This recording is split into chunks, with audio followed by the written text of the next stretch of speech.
Welcome back to Dr. MacLean Explains. My goal is to break down the U.S. healthcare system into understandable parts, to clarify what is the problem with the system, and to talk about how to fix it.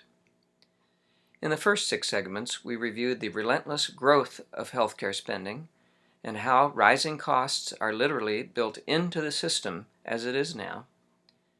In segment 7, we talked about some landmines that lurk beneath the surface of fixing healthcare: power and politics. In this segment, we will look at traditional American values and at philosophical principles that can help us resolve the core dilemma that has stopped us from fixing U.S. healthcare all these years. Let's start with American traditions. Some of these have been romanticized a bit in our imagination, so we'll look at each one of them in more detail. Freedom of the individual is pretty clear. It brings to mind the pioneer spirit of early adventurers and settlers. There is a presumption for rugged individualism and against government entanglement. But even by the time of the Revolutionary War and Constitutional Convention, growing colonial cities were developing government and civic services like fire departments and sanitation programs.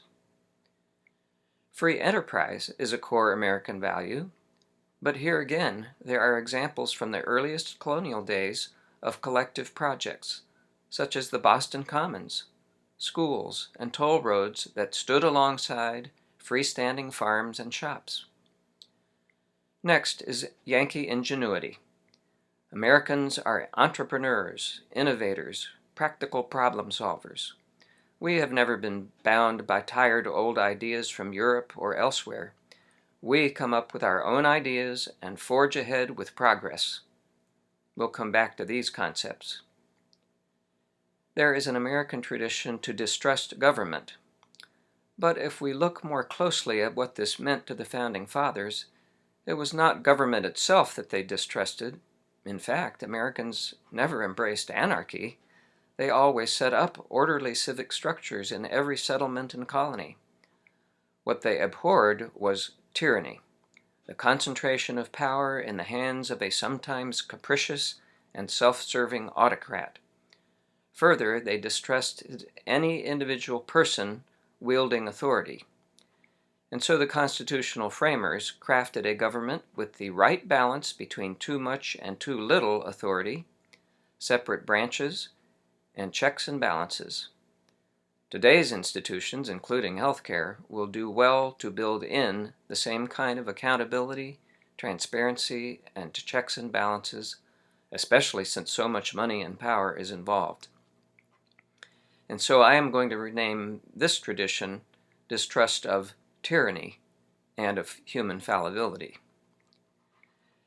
Lastly is our tradition to protect under the law outcasts, the weak, and the vulnerable. Colonial settlers were often themselves oddballs or failures, seeking the opportunity for a new life in America.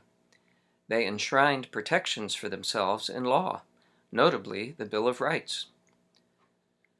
Since a large group of Americans today express misgivings that government involvement in healthcare would be a betrayal of our founding traditions, I would like to offer several more reflections. Look at the principles listed in the Declaration of Independence and the preamble to the Constitution. Life, liberty, pursuit of happiness, more perfect union, justice, domestic tranquility, general welfare, and the blessings brought by liberty to ourselves and our posterity. These sound to me like values that would flow from a people who don't worry about getting care when they become sick, and who willingly embrace practical healthcare reforms that advance the common good. This is a far cry from the notion that the framers would have wanted to freeze us into their time, 1788 to be exact. I have a feeling that the Founding Fathers were too practical-minded, ingenious, and adaptable to lock themselves into even their own ideas. Rather, I think they would try to honor American traditions, compromise over seemingly different viewpoints, seek solutions that bring us together and bind us together, promote the common good, and maximize our freedom, well-being, or welfare to use their terminology, and stewardship of our great blessings. Not to belabor this point, but I'd like to look back at Dr. Benjamin Rush, who we met in segment 2 as a prominent doctor in the Revolutionary period, who signed the Declaration of Independence. Recollect that he received his medical training at University of Edinburgh, the foremost medical school of that time, which in the European system was state-run. He supported publicly funded mental asylums and is considered to be the father of American psychiatry. In 1794, he was inducted as a foreign member of Swedish Academy of Medicine, which is the historic root of Sweden's modern-day national healthcare system. Rush supported public health and sanitation initiatives such as rerouting Dock Creek and draining its surrounding swamp on the east side of Philadelphia to eliminate mosquito breeding grounds.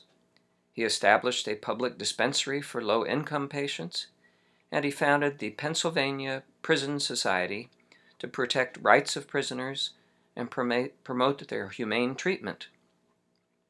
Based on this profile, I don't think it's a stretch to believe that this 18th century founding father might support innovative public and private partnerships ensuring health care for all citizens, if a time machine could transport him into the 21st century.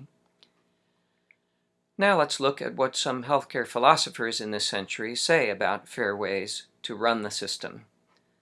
The basic principles of healthcare ethics are autonomy, which is self-determination, justice, fair distribution of costs and benefits, beneficence, the most good for all, and professional integrity, meaning that society has a stake in the independence of doctors.